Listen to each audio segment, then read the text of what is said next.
Bismillahirrahmanirrahim. Assalamu alaikum. My name is Asad Yaqub and I am from Lahore, Pakistan, and I teach IELTS here in Lahore, and I teach IELTS all over the world with the help of my IELTS videos on YouTube. Now we are going to solve another listening test, and I told you there is a series of 8 listening tests. Once you solve these 8 listening tests, after that you will see remarkable difference in your ability to understand English, in your ability to take IELTS listening tests, right? So the test which we are going to solve, that is quite interesting.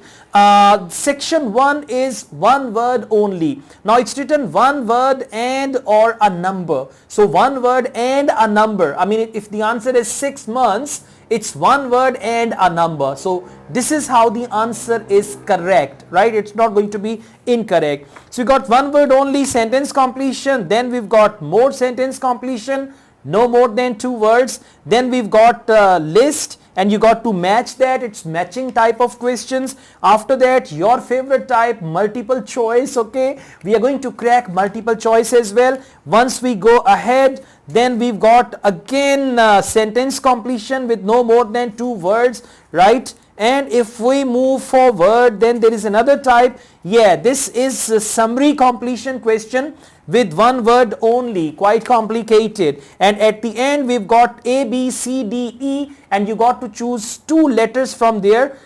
Which does the speaker believe are 2 real benefits out of 5? So this is the type of questions which we are going to do. It's quite latest test, right? These type of questions are frequently coming in IELTS. That's why I would request you to pay some special attention to this test. Now let's go and we just read the questions. After that, I'm going to play the audio. All you need to do, you need to write down the answers on a paper, and then at the end you can check your answers and I can give you a band score as well. Let's take a start with this test, okay? So write one word and or a number. So it's one word, and means one word plus a number, or means only a number, right?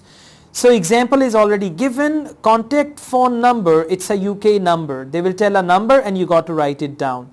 Email address, richard@-co.uk. So it's going to be richard@hotmail.co.uk, whatever, right? So you got to write with dot. Occupation, a local dash. A local what? It's the occupation or profession. A local musician, a local merchant, a local something. Type of accommodation, a 2-bedroom apartment wanted, must have its own dash. Now 2-bedroom apartment must have its own kitchen. It is one of the amenities or one of the facilities that are available in the house or in the accommodation. No dash required, family bringing theirs. No dash required, so it is something which they do not need. They do not require that thing. Family bringing theirs. A dash in the kitchen is preferable. Now what in the kitchen? It is something related to kitchen. A sink in the kitchen is preferable. A refrigerator in the kitchen is preferable, and all that. Preferred location, near a. Now it should be near a. It can be near a city center, near a and something. I cannot guess exactly, but it is going to be something. For near, close to, and all that they can use. Maximum rent per month. Now their maximum budget range, it can be in pounds, 500 pounds, 1000 pounds, and all that. Other requests, the accommodation has to be dash in the daytime. Yeah, has to be what do you say? It's something like light or bright in the daytime. The accommodation has to be bright in the daytime or something like that, okay? How did you first hear about us? Through a. Now how did you hear about us means through a magazine, through a notice, through a radio message, or through SMS, whatever. Okay, now let's go on. Next we've got complete the sentences below. Write no more than 2 words. Now it's 2 words for each answer. The police officer suggests neighbors give each other their. Now this is something neighbors give to each other. What is it that they give? You got to write it down. No more than 2 words. Neighbors should discuss what to do if there's any kind of. Neighbors should discuss what to do if there is any kind of noise, any kind of misunderstanding, any kind of whatever, right? Of is very important, and they might use the word like type of, kind of, and all that. It's a good idea to leave on the dash. Now, to leave on the what? They will tell us in the audio, and you can write it down, no more than 2 words. Think carefully about where you put any. Now, what is it that you put? Think carefully where you put any whatever, right? It's a good idea to buy good quality. Now, something which you have to purchase or buy, and it should be of good quality. It's a good idea to buy good quality. Now, what is it that you purchase? You'll write it here. After this, we've got questions 16 to 20. Which crime prevention measure is proposed for each area? Now, this line is very important. Which crime prevention measure is proposed? These are all crime prevention measures, right? All these are crime prevention measures which is proposed for each area affected by a crime. Choose 5 answers from this box. So again, one hand here, areas affected by crime. Now that is skate park. So what do they need to do? You got to, when they give you time to read the questions, read the options, don't read the questions. Install more lighting, they need lighting. Have more police officers, remove surrounding vegetation, remove vegetation. Contact local police, okay. Fix damage quickly, okay. Change road signs, okay. Use security cameras. So you'll be here, first they will talk about skate park and see what do they need, lighting, police officers, surrounding vegetation, remove and all that. And then either you can write number 16 over there, number 17 over there in order to avoid any interruption. Now if this is skate park, well, they need to contact the local police. You can write 16 over here, right? Then they say local primary schools. Well, they need to install the cameras. You can write 17 over here, and later you can write G for 17, and for 16 you can write D. So this can be the best way to do it. Okay, now we've got multiple choice. Choose the correct letter A, B, C. Mike suggests they begin their presentation by. Now, how should they begin their presentation, right? Now, here you need to focus on verbs.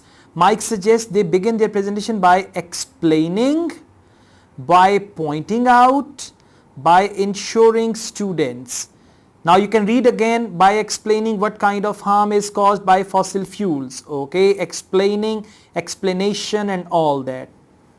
Next, pointing out that biofuels were, so pointing out biofuels, explaining fossil fuel. So if they talk about fossil fuel and explain, it's A. If they talk about biofuel in use before fossil fuel in comparison with biofuel and fossil fuel and pointing out, then it's B. And C, ensuring students know the difference between fossil fuel and biofuel. So there are 3 things. Either it is going to be fossil fuel, then it is going to be biofuel were in use before fossil fuel, and then there is the comparison difference between that. Karina doesn't want to discuss the production of ethanol because. Now Karina doesn't want to discuss the production. Karina will say, I don't want to discuss this. Reason, ethanol, why? Other students will already be familiar, okay. You just see other students will be familiar or they know already. There will not be time to cover, time management, time factor. Important thing is time. And they may not provide an accurate description. Provide accurate description. So you have to keep these ideas in mind. The main thing, Karina doesn't want to discuss the production of ethanol because, and then it's they are already familiar, time to cover and provide an accurate. But otherwise, if you start reading all of it, the audio will come and go and you will not be able to do it. Next, 23, which source of biofuel, now it's basically a source, do the students agree, all the students they agree, is least environmentally friendly, least environmentally friendly. Is it sugarcane, corn or canola? They might talk about all of them and they'll say this is environmentally friendly, this is most friendly and the least friendly is, and then they'll talk about that. Next is, what is the main problem facing the development of the biofuel industry in the USA? So main problem, you got to see what is the main problem facing the development of the biofuel industry in the USA.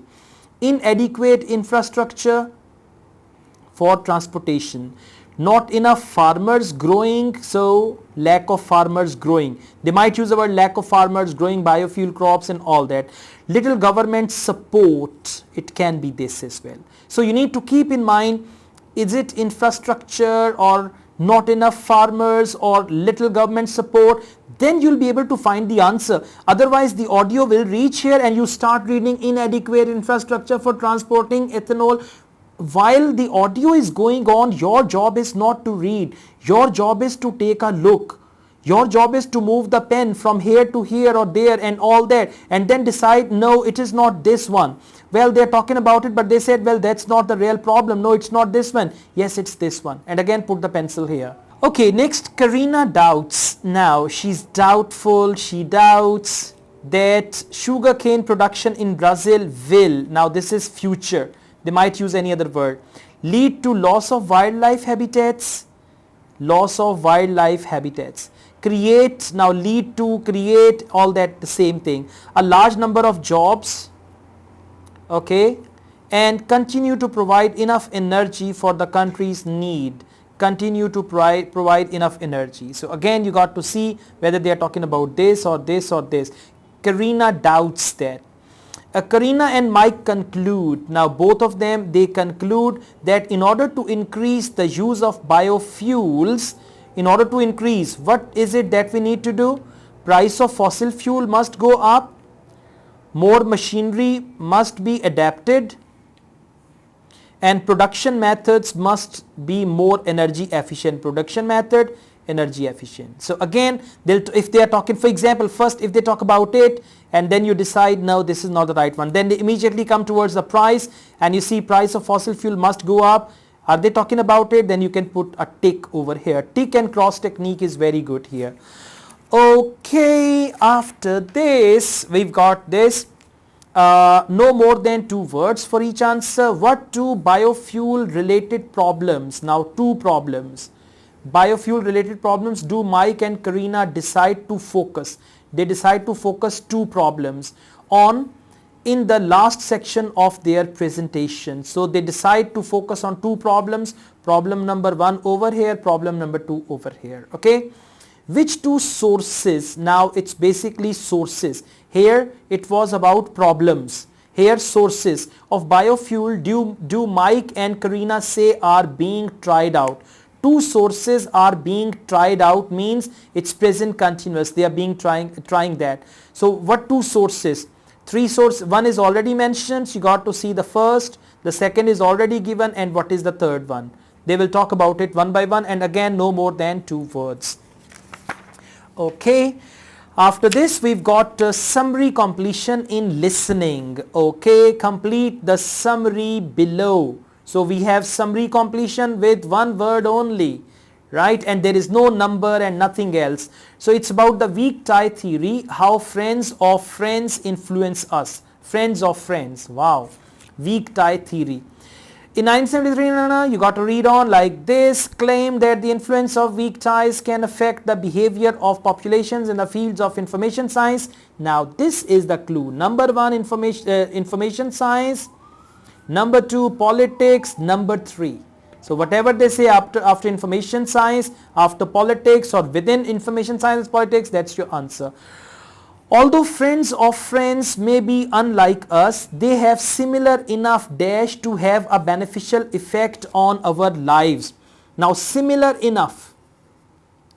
Similar enough what? That's what you need to find, to have a beneficial effect on our lives. An example of this influence is when we hear about dash. This is the example. They'll say, for example, right, an illustration, when we hear about what? Because information about them is provided by weak ties.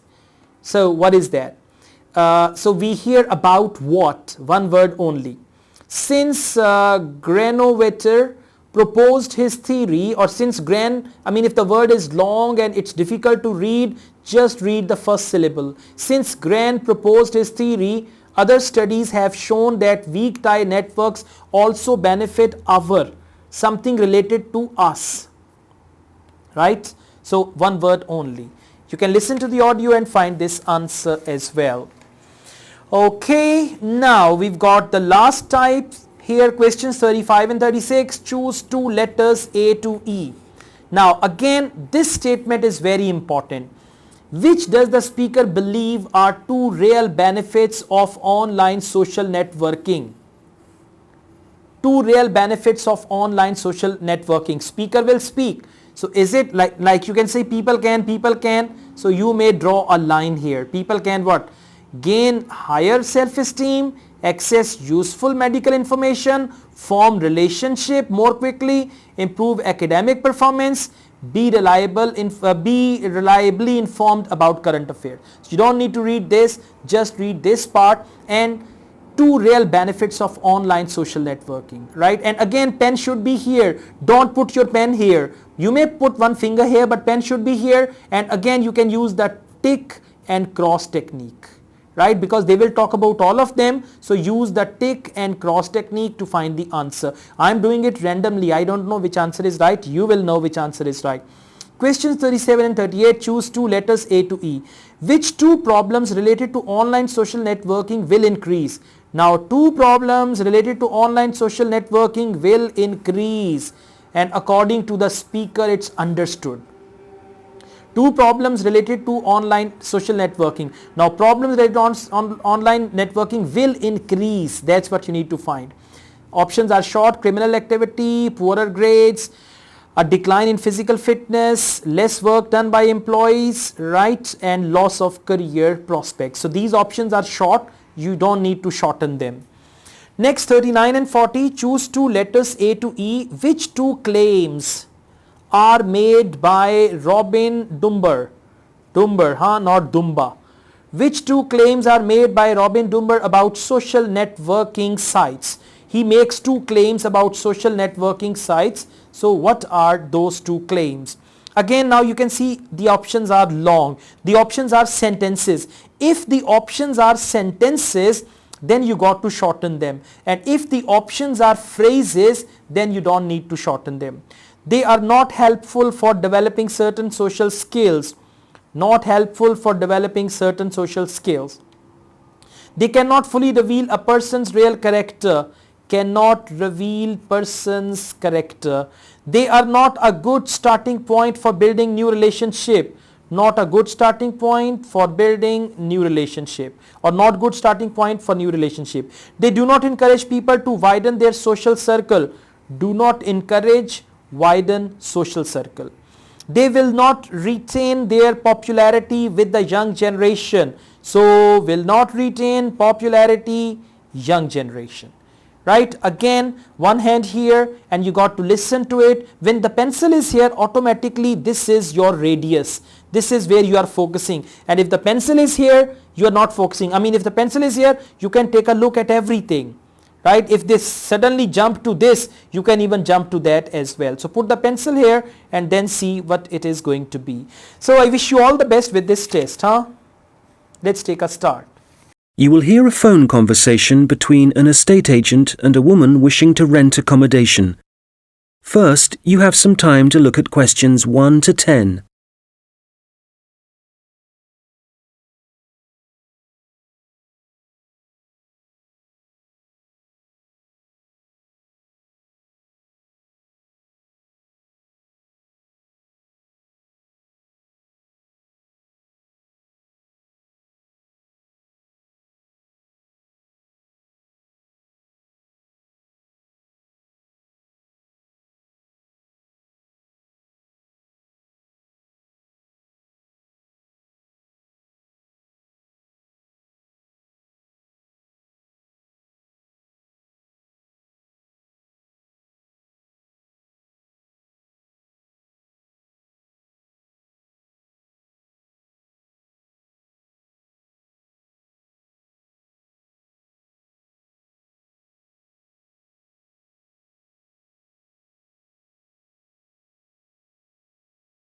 Fairfield Rentals, Andrew Williams.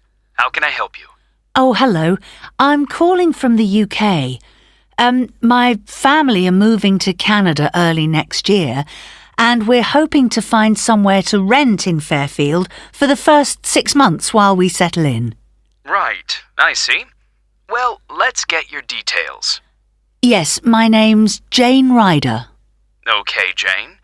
And can I have a phone number? The best number to get you on. Well, that'd probably be our home number.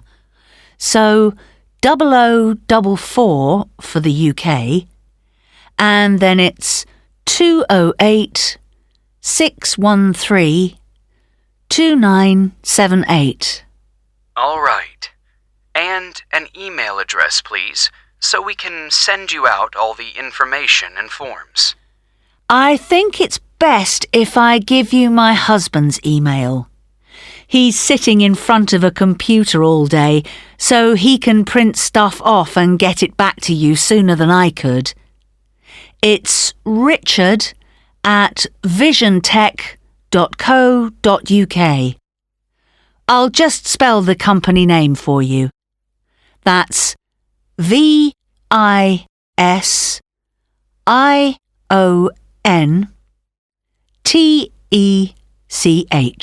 Great. And we have a question here about occupation. Richard's an IT specialist for an advertising company. They're transferring him to their Fairfield branch. Actually, just your job for now, thanks. Me? I'm a doctor at the hospital in our town.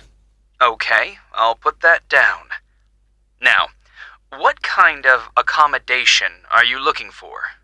House? Apartment? An apartment, probably, as long as it has 2 bedrooms. There'll be me, my husband, and our 10-year-old son. And so with an apartment, you're less likely to get a garden. That's okay. But what about a garage? Is that something you'll want the apartment to have? Yes, that's definitely important. Okay, just a moment. I'll just make a note of that. But, before we go on, I should probably say now that what we don't need is any furniture, because we'll be shipping all that over, and I don't really want to pay for storage while we're waiting to buy a house. Not a problem. I'll make a note of that. Actually, though, just thinking about the kitchen, what can I expect from a rental property? I mean, what kind of equipment is provided? Well, the normal thing is that you get a stove. I think that's a cooker in British English. OK, good to know. But how about a fridge? We'll be selling ours before we come, so if possible, we'd like the apartment to have one for when we arrive. I can certainly add that to the form. If there's any other whiteware that you need, like a dishwasher, for example, there are plenty of stores here that'll arrange delivery on the same day as purchase. Thanks. Hopefully we won't need to buy too many things. Now, how about location?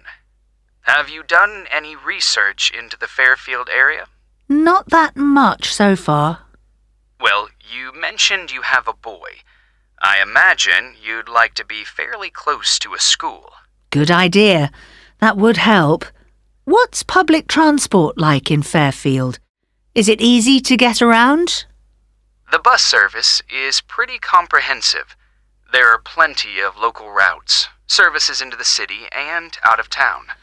OK, and for a 2-bedroom apartment, what sort of rent should we expect to pay? Well, looking at the properties we have at the moment, prices start from around $730 per month and, depending on the area, can go up to $1,200. That's too much. Something halfway would be better. So, would your limit be, say, $950? I'd say so, yes. Can I ask if you smoke or if you have any pets? No to both questions. But I do have one more request, please. Yes? Well, I've also been offered a job, at Victoria General Hospital, and I suspect I'll be working nights occasionally. So what I really need from any apartment is for it to be quiet, so I can catch up on sleep if necessary during the day. Congratulations on the job offer. I'll add your request to the form. Well, what I'll do is compile a list of suitable properties for you and send them via email. Can I just ask, how did you hear about us? Obviously not from our commercials if you're living in the UK. Actually, it was a friend of ours. He spent a few months in Fairfield a couple of years ago, and he pointed us in the direction of your website. Well, it's good to be recommended. So, what I'll do is... That is the end of section 1. You now have half a minute to check your answers.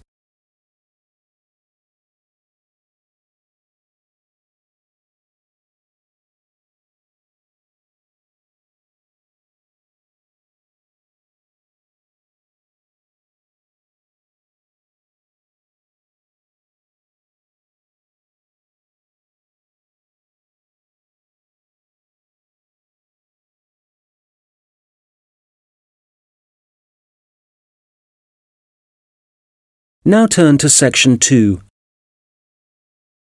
You will hear a police officer giving advice on protection against local crime. First, you have some time to look at questions 11 to 15.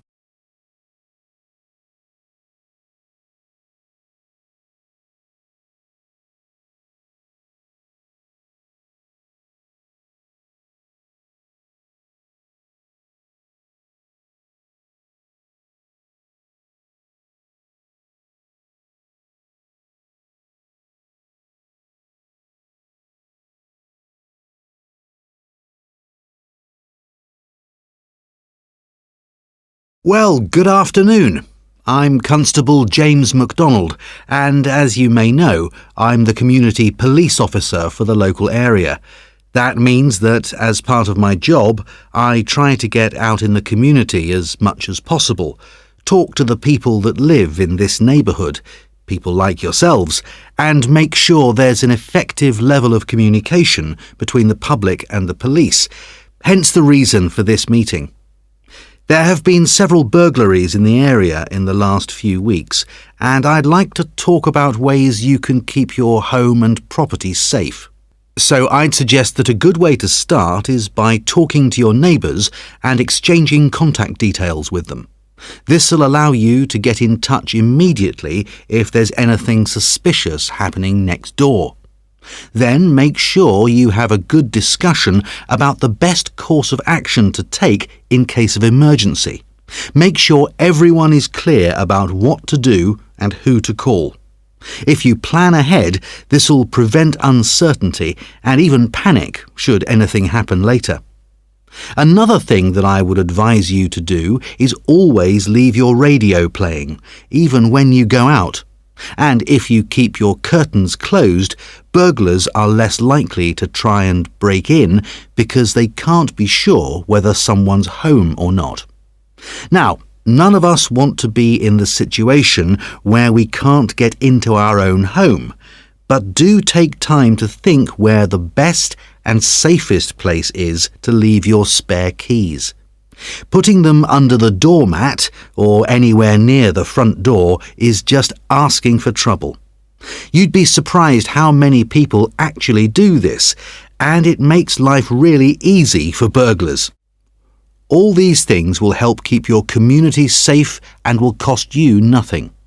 However, if you are going to spend some money, what I'd recommend more than anything else is that you invest in some well-made window locks for your house.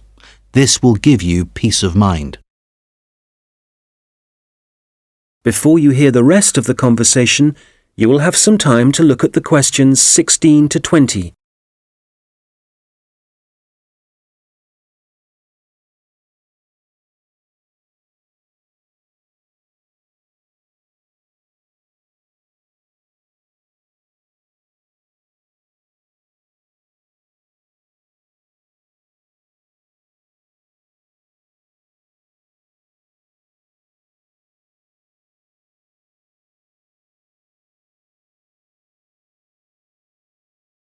Now listen and answer questions 16 to 20. OK, moving on. Unfortunately, there's been an increase in the number of minor crimes and antisocial behaviour in the general area, and I want to talk about some specific prevention measures that are being proposed. First of all, the skate park. As you probably know, it's well used by younger people in our community, but unfortunately we're getting more and more reports of broken glass, making it especially dangerous for younger children. One possible solution here is to get rid of some of the trees and bushes around the park, making it more visible to passers-by and vehicles. If the vandals know they're being watched, this might act as a deterrent. As you will have heard, a couple of local primary schools have also been vandalised recently, despite the presence of security guards. The schools don't have the funds for video surveillance, so we need people in the neighbourhood to call their nearest police station and report any suspicious activity immediately. Please don't hesitate to do this. I expect most of you are familiar with the problems facing Abbotsford Street. It seems that no amount of warning signs or speed cameras will slow speeding drivers down. I'm happy to say, however, that the council have agreed to begin work over the next few months to put in a new roundabout. What else? Oh yes, the newsagent and the gift shop on Victoria Street were both broken into last week, and although no money was taken, the properties have suffered some serious damage. Access was gained to these shops through the small alleyway at the back of the properties. It's dark, and as you can imagine, no one saw the thief or thieves in action. So we've been advising shop owners along there about what kind of video recording equipment they can have put in. We'll then be able to get evidence of any criminal activity on film.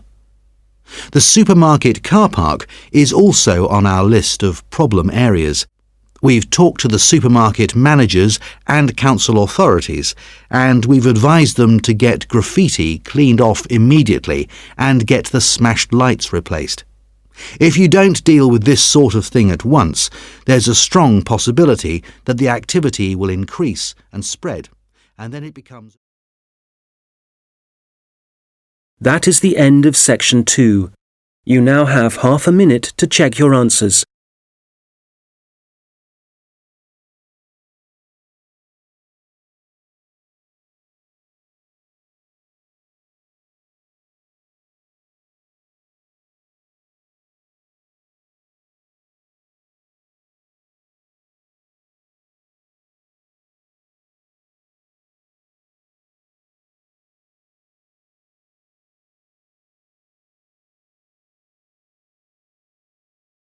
Now turn to section 3.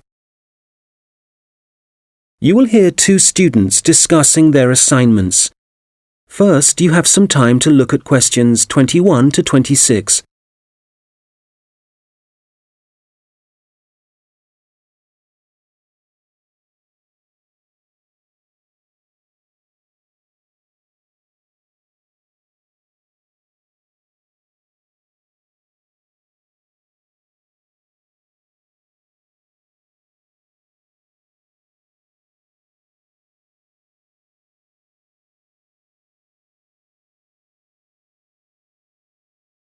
Hi Mike, how's it going? Actually, I was up last night with an assignment, so yeah, I'm tired, but I guess we'd better sort this presentation out.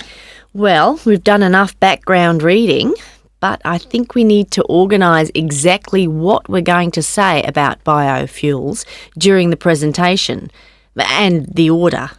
I thought we could start by asking our audience what car engines were first designed to run on, fossil fuels or biofuels. Nice idea. Yes, when most people think about cars and fuel, they think about all the carbon dioxide that's produced. but they don't realise that that wasn't always the case. You're probably right. The earliest car engines ran on fuel made from corn and peanut oil, didn't they? Yes. The manufacturers used the corn and peanut oil and turned them into a kind of very pure alcohol. You mean ethanol? Yes. In fact, most biofuels are still based on ethanol. Actually, I've got some notes here about the process of turning plant matter into ethanol, the chemical reactions and the fermentation stages. And it's interesting. The other students would appreciate it, but different biofuels use different processes. And if we give a general description, there's a risk we'll get it wrong, and then the tutor might mark us down. I'd rather we focus on the environmental issues. Fair enough. So, the main plants that are used for biofuel production now are sugarcane, corn... and canola. Of all of them, canola is probably the least harmful because machines that use it don't produce as much carbon monoxide. Sugarcane seems to be controversial. It doesn't require as much fertiliser as corn does to grow, but when they burn the sugarcane fields, that releases loads of greenhouse gases. Yes, but some critics have suggested that the production of corn ethanol uses up more fossil fuel energy than the biofuel energy it eventually produces. For that reason, I'd say it was more harmful to the environment. I see what you mean. You're probably right. It's interesting how everyone saw the biofuel industry as the answer to our energy problems, but in some ways, biofuels have created new problems. Well, in the USA, I wouldn't say that farmers are having problems. The biofuel industry for them has turned out to be really profitable. I think, though, that even in the USA, ethanol is still only used as an additive to gasoline or petrol. The problem is that it still has to be transported by trucks or rail because they haven't built any pipelines to move it. Once they do, it'll be cheaper and the industry might move forward. That'll have to happen one day. At least the government are in favour of biofuel development. Yes, but Brazil's probably in the lead as far as biofuels are concerned. They've got to the point where they don't need to import any oil now. Which is great. And the industry in Brazil employs a huge number of people. But is it sustainable? I mean, as the population grows and there are more vehicles on the roads and there's more machinery, surely they can't depend so much on sugarcane. At some point, there has to be a limit on how much land can be used for sugarcane production. Certainly, if you want to preserve natural habitats and native wildlife. I think that whatever problems Brazil's facing now, the same will be true for any country. You have to weigh up the pros and cons. Well, we probably won't see an increase in biofuel use. I mean, they won't replace fossil fuels until we can find ways to produce them cheaply and quickly and with less cost to the environment. Making sure they require minimal energy to produce. Exactly. And in a way, that means they have to cost less than fossil fuels, certainly when you're filling up your car. Yes, and whatever other kind of engines use fossil fuels at the moment.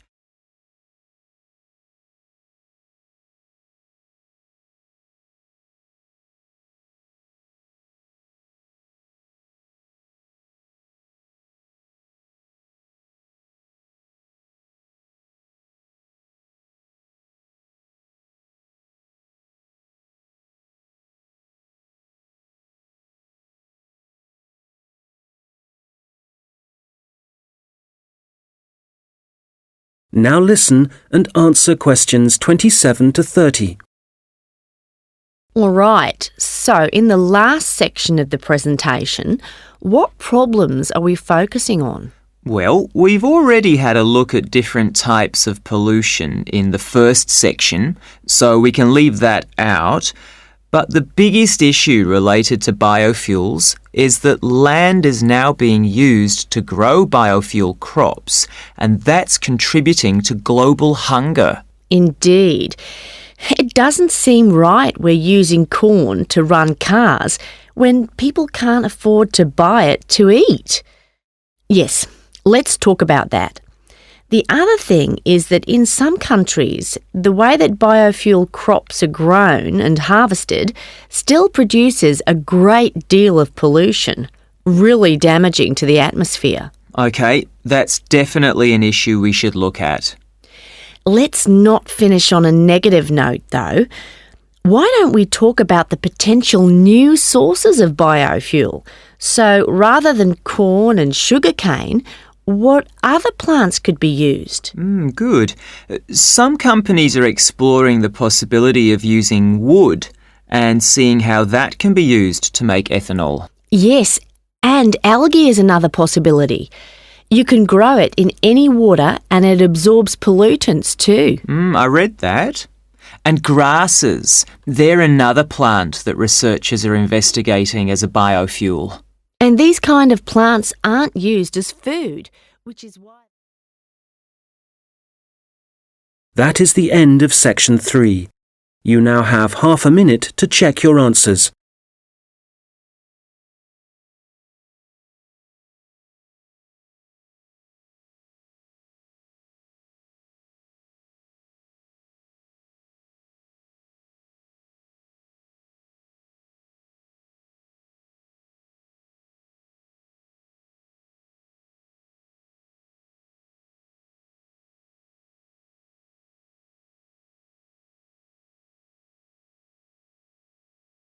Now turn to section 4. You will hear a lecture about how technology affects human interaction. First, you have some time to look at questions 31 to 40.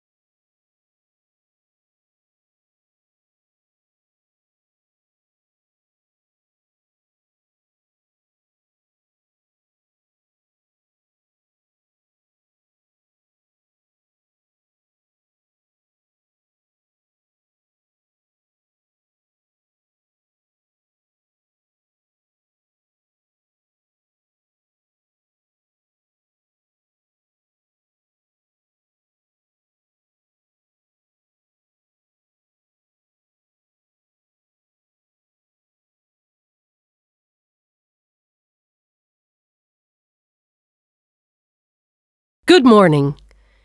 Today, we're thinking about the way that technology is influencing our social structures and the way we interact with one another. Humans, as we know, have always lived in groups. Without this arrangement, our species would have died out long ago. But now, the way we see and define our group is changing. I'd like to start by mentioning the research of American sociologist Mark Granovetter in 1973. It was Granovetter who first coined the term weak ties, which he used to refer to people's loose acquaintances. In other words, friends of friends. His research showed that weak ties had a significant effect on the behavior and choices of populations, and this influence was something highly important in the fields of information science and politics, and as you can imagine, marketing also. So, these friends of friends, people we might spend time with at social or work gatherings, might not be like us, but they can still have a positive influence because we share the same sort of interests. That's enough to make a connection, and this connection can turn out to be more beneficial than we might suspect.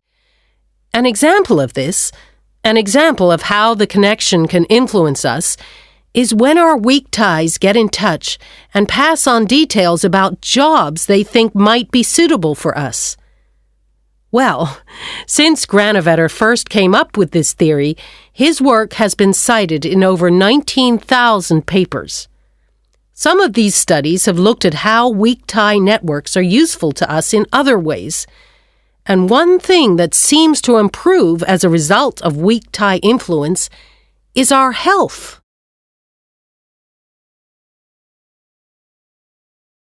Today, our number of weak tie acquaintances has exploded due to the internet, to the phenomenon of online social networking. This is still a relatively new way of communication, something that has a huge amount of potential. But also, as with any invention, it brings with it a new set of problems. Let's start with the benefits. Without question, online social networking allows us to pass on the latest news, to be up to date with local and global events. And for many, this information comes from sources more trustworthy than local media. So this is one clear point in favor of online social networking.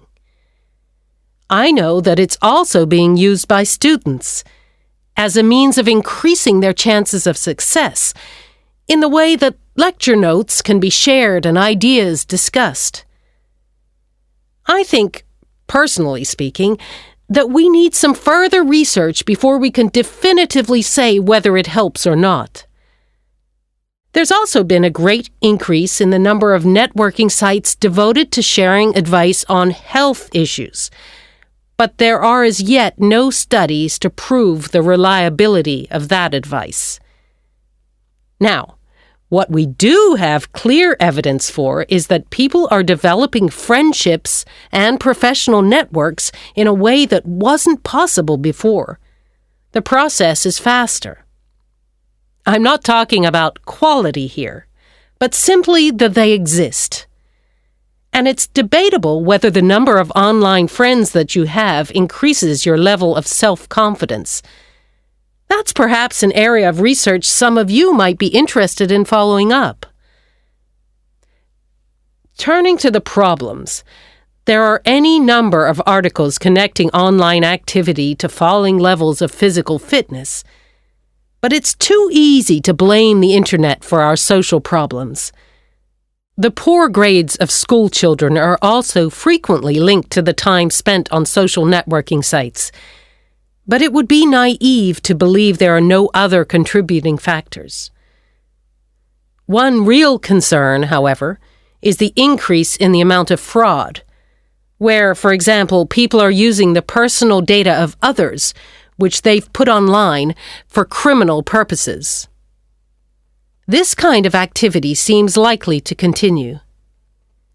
And then, certainly for employers, online social networking sites have provided a great time-wasting opportunity, reducing productivity like never before, and I doubt they can put a stop to this habit, no matter what restrictions are in place. We'll come back to these issues in a minute, but I'd like to say something about the theories of Robin Dunbar, an anthropologist at Oxford University. Dunbar has found that the human brain has evolved in a way that means we can only give real attention to a particular number of people. 150, apparently. So, for example, if the number of friends on your online network is greater than that, according to Dunbar, this would imply the relationships are only superficial. Dunbar is not against online relationships, but he maintains that face-to-face interaction is essential for the initial creation of true friendship and connections. He's concerned that for young people, if their only experience of forming relationships is online, this doesn't allow them to form the ability or acquire the strategies for maintaining relationships. For example, in situations where negotiation or diplomacy is required, or where it's essential for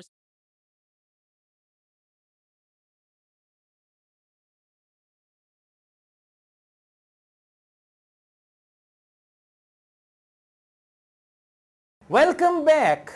So, how many answers are correct? You must write your correct answers in the comment of this video. That's important, okay? If you've got 35 answers correct, congratulations. You are going to get 8.5 bands in IELTS listening. And if you got 32 correct answers, that will give you 7.5 bands. And if you got 30 correct answers, you'll be getting 7 bands, and less than that 6.5, then you'll get 6 and all that, okay? So don't forget to go back and just see the answers which are incorrect, why your answer is incorrect, why other answer is correct. You must investigate. So you should go for investigation activity as well. If you like this video, hit the like button and don't forget to subscribe my channel. I also run another channel, Asad Yaqub Vlogs. You must subscribe that channel as well. And I teach IELTS online. If you want to join my online IELTS classes, you can contact me for that. My WhatsApp number is given. Asad Yaqub wishes you all the best with IELTS listening. Take good care of yourselves and don't forget to watch my next video that is about another IELTS listening test, and I tell you it's a series of 8 tests and you must complete it. Take good care of yourselves. Allah Hafiz.